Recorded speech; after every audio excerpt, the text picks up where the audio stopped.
Bonjour à tous et bienvenue pour ce huitième et dernier match avec Rakdos Sacrifice. Donc pour l'instant on est à 4-3 avec le deck, qui est à 4-1 dans ce dernier événement standard. Donc on espère gagner le dernier match. Donc on a une main moyenne, on a 4 landes, et on a 2 bêtes pas très agressives. C'est un peu limite comme main honnêtement. Parce que pour l'instant lui il fait rien et lui il met pas beaucoup de dégâts, donc je pense que c'est un mulligan. Ouais, pas assez de land, une meilleure main. On a une bien meilleure main, une bonne bête tour 1, bonne bête tour 2 et un removal. Ça fait chier d'être à 5, mais ça valait quand même le coup, je pense. Et on joue contre un deck, on sait pas trop.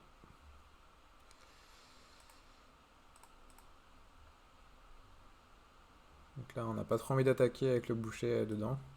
Par contre, on a envie de le jouer pour attaquer au prochain tour après qu'on ait fait l'anti-bet. Ou alors après qu'il ait joué une deuxième bête à 1 d'endurance. Comme ça, on pourra gérer 2 créatures avec le boucher, plutôt qu'une seule. Est-ce que c'est un blanc-bleu fly? Sûrement. Ouais. Ok. Ouais,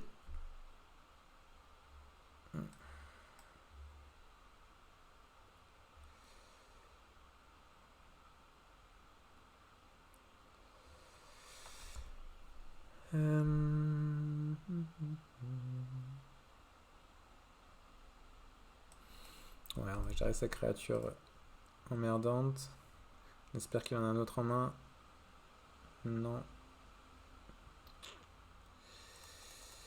Ça va être compliqué, je pense, quand même.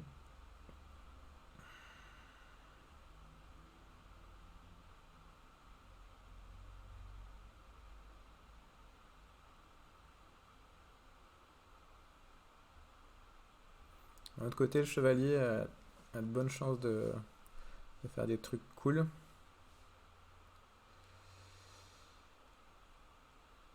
Donc là, soit on booste le chevalier,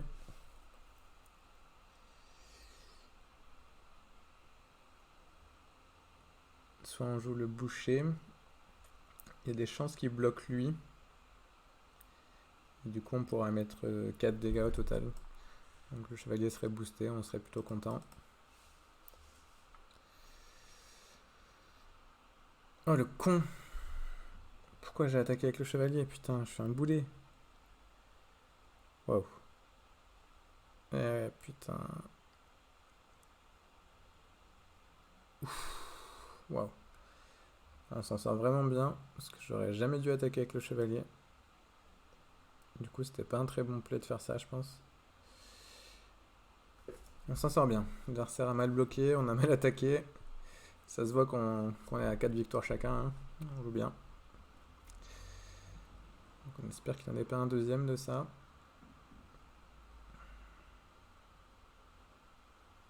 Donc là, il peut piocher 2 s'il veut pour seulement 2 mana.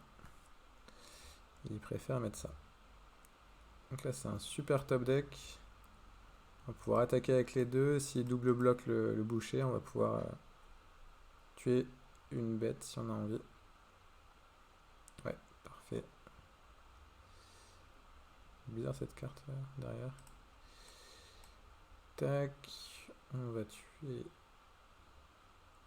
lui. On va booster le chevalier.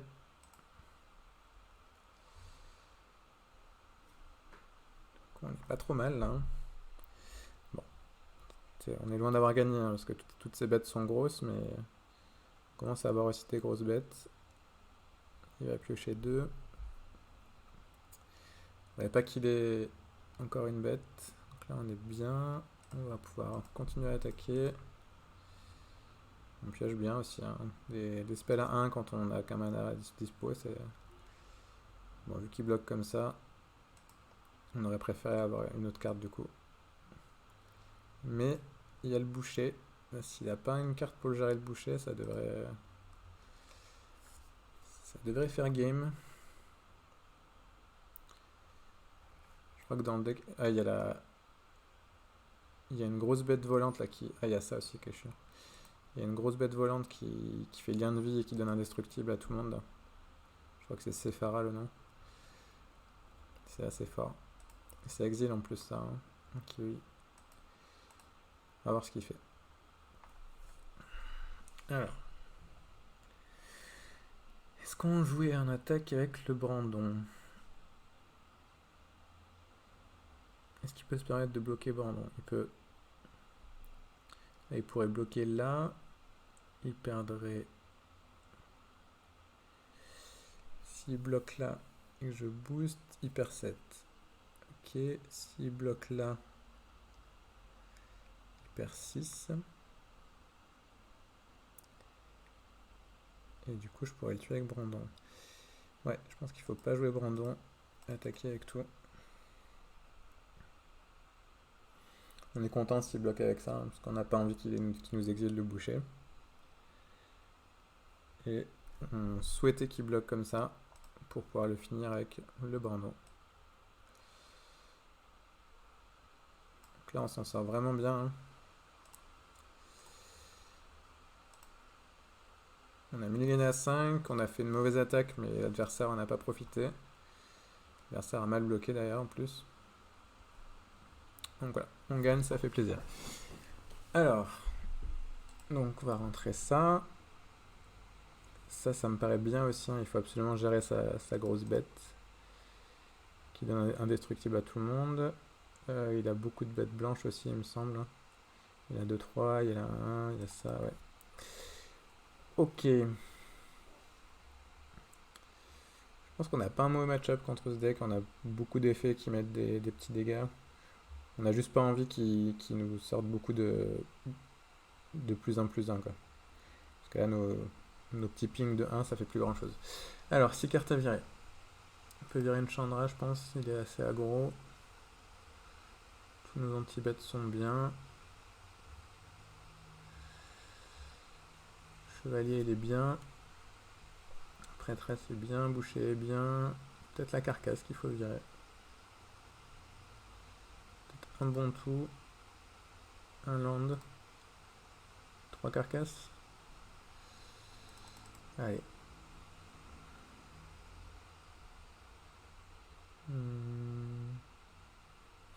Ouais, on va tenter comme ça.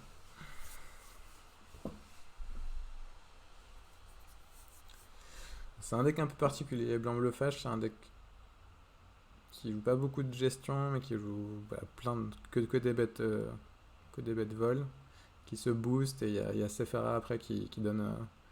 C'est une 7-7 indestructible, lien de vie, qui donne indestructible aux autres volantes, un truc comme ça.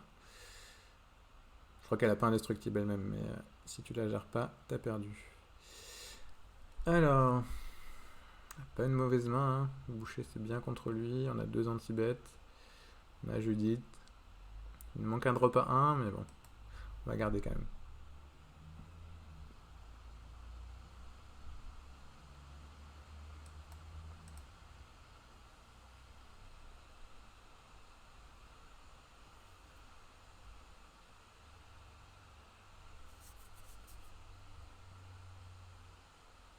Ok.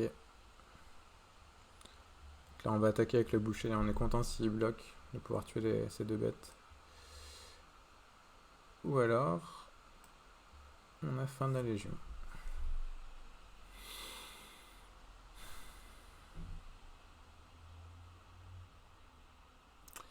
Je sais pas ce qui est le mieux.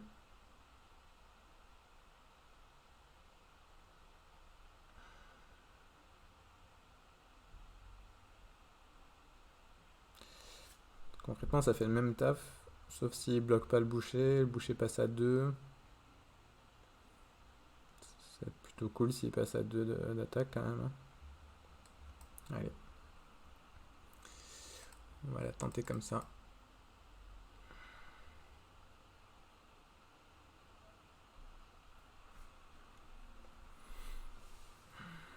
On espère qu'il n'y ait pas un truc pour booster toutes ces bêtes. On pourra toujours gérer avec fin de la légion, mais... Ok.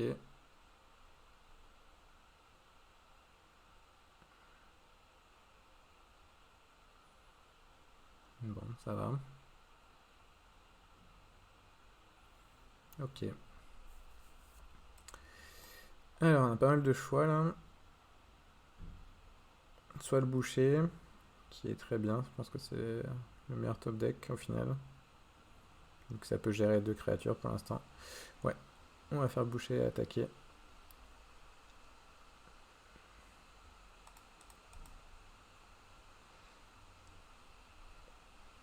C'est assez marrant de boucher dans le format parce que à la base, je pense que c'est une carte qui a été faite pour être bien contre contrôle. Parce que même si on la tue, on fait quand même un effet, on peut gérer un Planeswalker ou quoi. Mais avec Teferi dans le format, bah, ouais, là, même si j'ai un 3-3 bouché, bah, il peut le bouncer et je perds les tours où j'ai essayé de booster. Et du coup, je pense que c'est une carte qui a été faite pour être bien contre contrôle, mais au final, c'est limite mieux contre un deck aggro avec des petites créatures comme ça, quoi. C'est assez paradoxal au final. Alors, donc là, on a envie de gérer ces créatures, hein.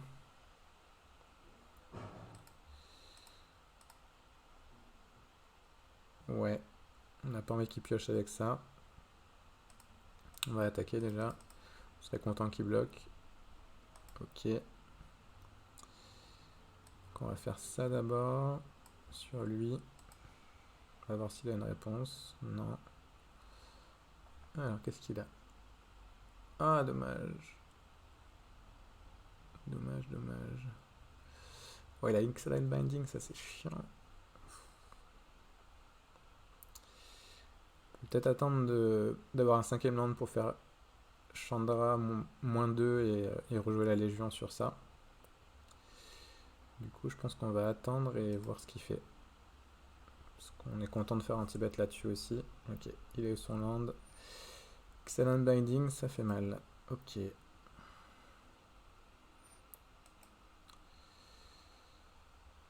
Du coup, je me demande si on tue pas ça. C'est moche, je sais, mais...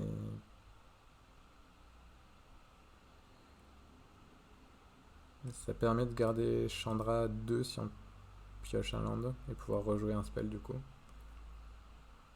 Ok, pas de land. C'est pas très grave. On a Judith et Brandon qui est très bien du coup dans ce match-up au final. Parce qu'au tour d'après, il va pouvoir gérer deux bêtes volantes. Donc c'est plutôt cool. Ah. Ça fait quoi déjà ça? Contrecarré, le sort ciblé ou la capacité ciblée qui cible 2.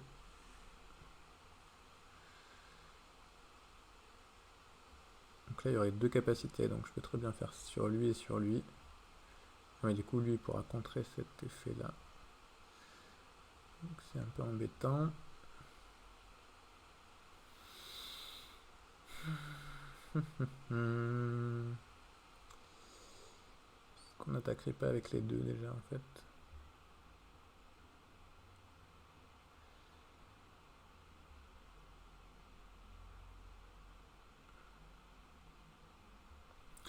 Il nous embête un peu quand même.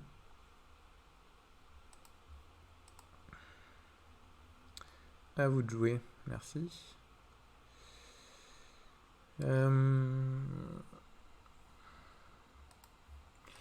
On peut attaquer avec Chandra aussi, hein. On met que 3, là on peut lui mettre 8. Ouais, on va attaquer avec Chandra, poser la carcasse. Et lui mettre un pain.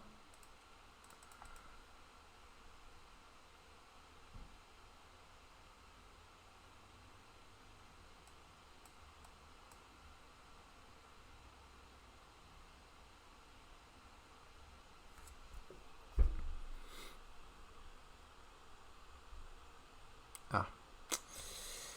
Ça c'est vraiment le meilleur top deck qu'il pouvait faire. Mais genre... le meilleur de chez meilleur quoi.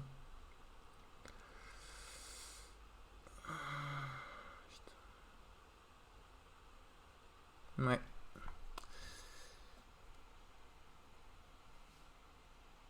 Qui passe à 11. Ah, on pioche pas bien là.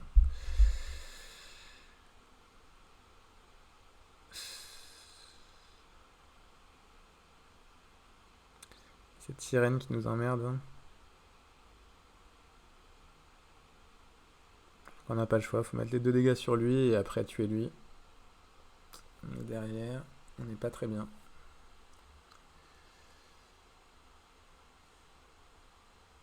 Ouais.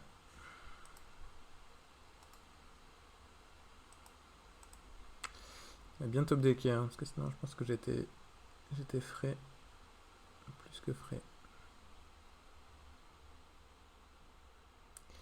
Derrière ça va nous embêter un peu.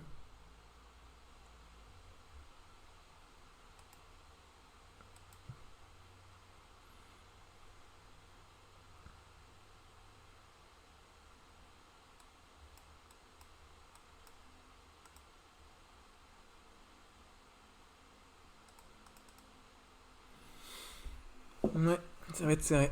Je pense que ça va être celui qui top deck le mieux. Ce serait cool que je top deck une carte par un land. Une Chandra serait super. Ah, il top deck bien.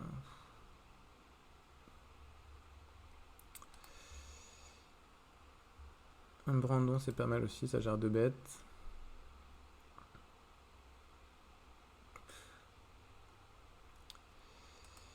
Là il m'a pas joué sa bête. On aurait bien aimé qu'il bloque là.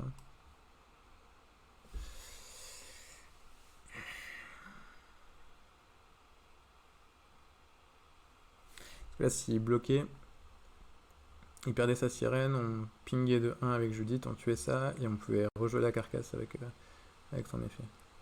Oh là là, je suis à 7. Pas encore perdu, mais ça sent un peu le roussi. Bon, il va être obligé de bloquer quand même.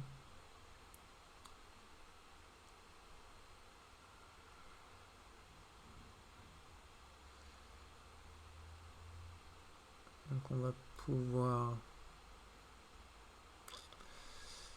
Je pense qu'il faut tuer la sirène, même si...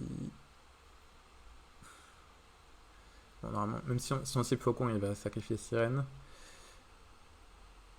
Mais ce qu'on préfère... Qu'est-ce qu'on préfère entre virer un faucon et virer une sirène? Sachant qu'on a pas mal d'anti-bet direct et sirène, ça fait vraiment chier. Donc on veut tuer sirène.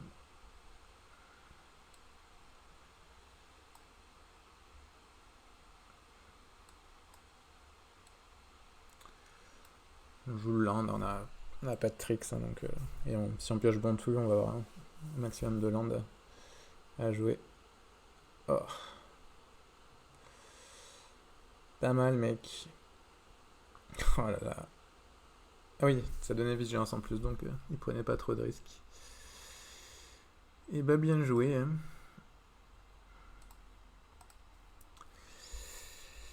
Bon. Il nous a bien top decké quand même. Hein. La 2-3 et après nous on n'a pas très bien pioché.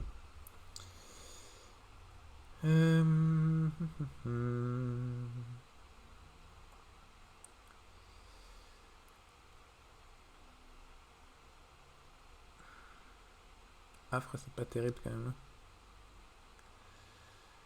Je sais pas s'il garde des Sephara contre moi.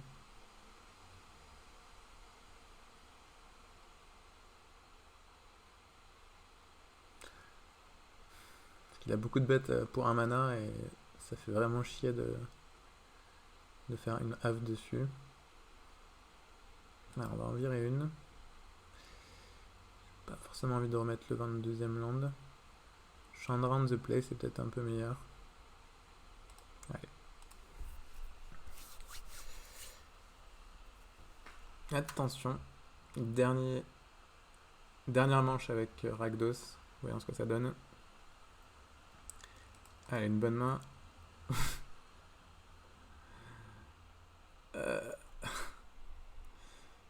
S'il y avait une bête à la place d'un land ou une fin, je pense qu'il faut la garder parce que fin c'est pas mal contre lui. Mais là, non. Pas de pression. Voilà. Une bien meilleure main là. On a une bien meilleure main.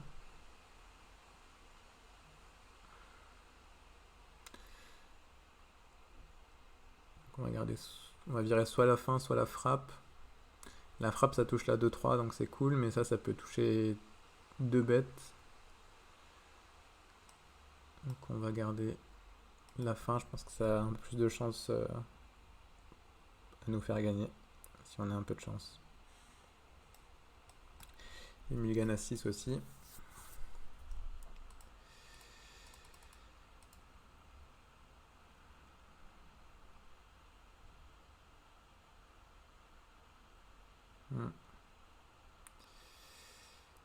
Ok. Ça nous plaît pas trop, mais ouais, on va faire abandon maintenant. Ça empêchera de piocher si on a une deuxième, et surtout, ça nous permet de faire un boucher et de le faire grossir.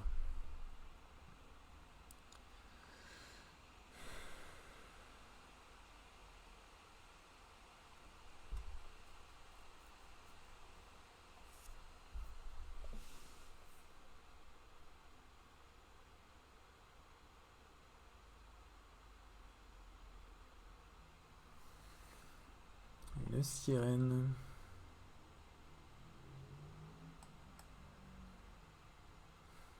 On va faire Chandra attaquer. Hein. Essayer de lui mettre la pression.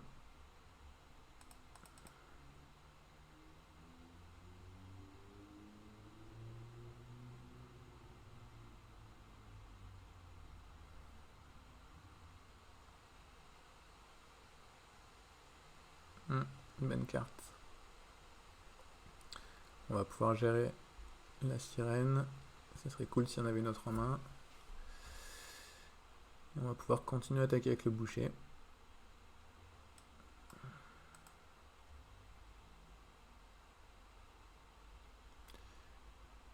Alors voilà, c'est ça. Sephara. Ah, il y en avait une autre en main, je crois. Ouais, on a de la chance. Alors Sephara, ça fait quoi déjà? Ça coûte 7 et il peut payer. Il peut engager des bêtes volantes. Pour ça coûte un blanc de moins. Et vol lien de vie.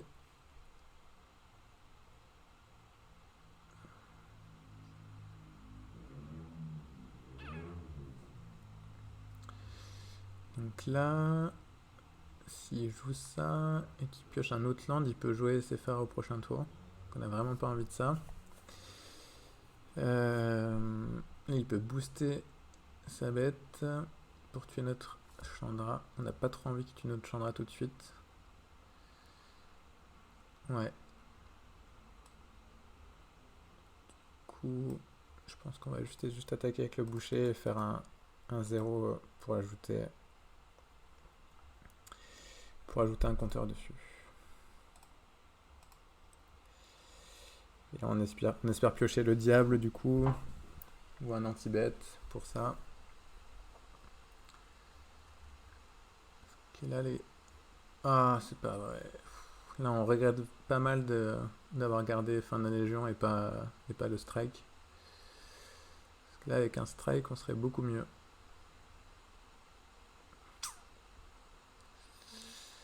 Ouais.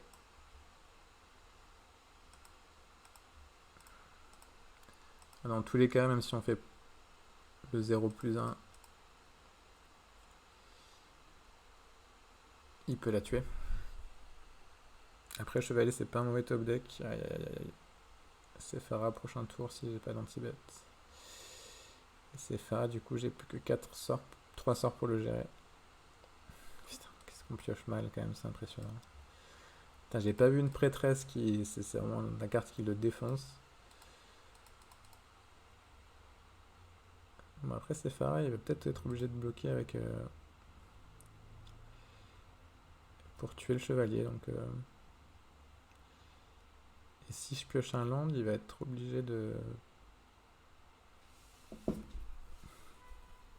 Ah ouais, non, là, il peut garder ça en bloc. Jouer Sephara, garder une bête volante en bloc. Qui est indestructible. Ouais. Qu'est-ce qu'il fait? Qu'est-ce qu'il fait? Il fait n'importe quoi là. Là, s'il a 5 d'attaque, moi je peux le passer à 6 en défense, donc il pourra pas me tuer mon chevalier. Il aurait dû poser. Là, avec cette mana, il aurait dû faire ce que j'ai dit quoi.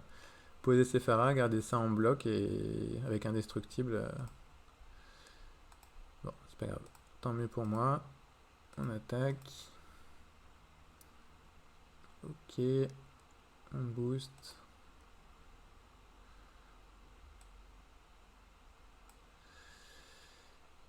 On a un autre chevalier. Là, si on pioche un autre land, on est bien. Là, il va être obligé de jouer ses Pharas, je pense. Hein.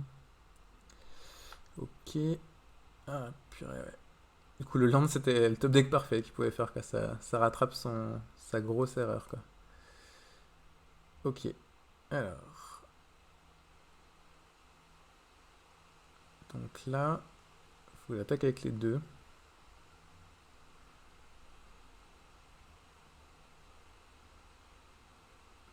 On va trader un chevalier contre une Sephara. Et on va se retrouver un chevalier contre un aigle. Et il va repasser à 12. Je sais plus si... Je pense qu'elle va mourir sa bête au final, parce qu'elle aura pris des dégâts. Et... On va voir. Ouais, je pense qu'elle meurt après là. Oui, mais oui. Elle meurt du coup, vu qu'elle est plus... À partir du moment où elle cesse d'être indestructible, comme elle a pris 5 dégâts, bah... Elle meurt après quoi. Ok. Ok. Bah, c'est pas encore fini, mec. Tu top deck un Stone Sepharat et... J'aime pas ces gens qui concèdent trop tôt, quoi. Bon. Bref, ça fait plaisir. On a gagné ce 5e match. On est à 5-1. Et on récupère une récompense 40 gemmes plus une campagne de désinformation et des golds. Donc voilà, merci à tous d'avoir regardé ces vidéos. Je vais faire un rapide débriefing sur le deck. Et puis voilà. Donc voilà, le deck a été sympa à jouer. Tout ça. On en parle en débriefing. Ciao. Merci à vous.